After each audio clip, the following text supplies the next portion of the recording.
नेब ने बानी पीटीआई इमरान खान और बुशर बीबी के खिलाफ नया तोशाखाना रेफरेंस एहतिसाब अदालत में दायर कर दिया।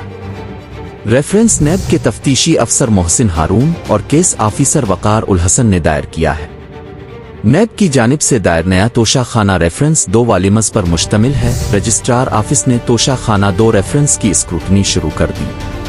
नेब ने बानी पीटीआई और बुशर बीबी को 13 जुलाई को गिरफ्तार किया गया था। बानी पीटीआई और बुशर बीबी तफ्तीश की गरज से मजमूई तौर पर 37 दिन नेब की तहवील में रहे।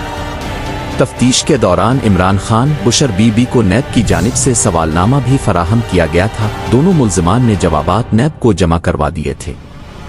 तफ्तीश मुकम्मल होने पर गुज़िश्ता रोज़ साबिक़ वज़ीर आज़म और उनकी अहलिया को जुडिशल रिमांड पर जेल भेज दिया गया था। एहतिसाब अदालत के रजिस्ट्रार नेब की जानिब से दायर करदा तोशाखाना 2 रेफरेंस का जायजा लेंगे। एतराज़ात दूर करने के बाद रेफरेंस एहतिसाब अदालत के एडमिनिस्ट्रेटिव जज को भिजवाया जाएगा।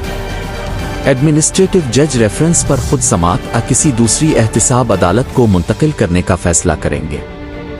एडमिनिस्ट्रेटिव जज एहतिसाब अदालत नासिर जावेद राना पहले ही बानी पीटीआई और बुशर बीबी के खिलाफ 190 मिलियन पाउंड रेफरेंस पर समाअत कर रहे हैं।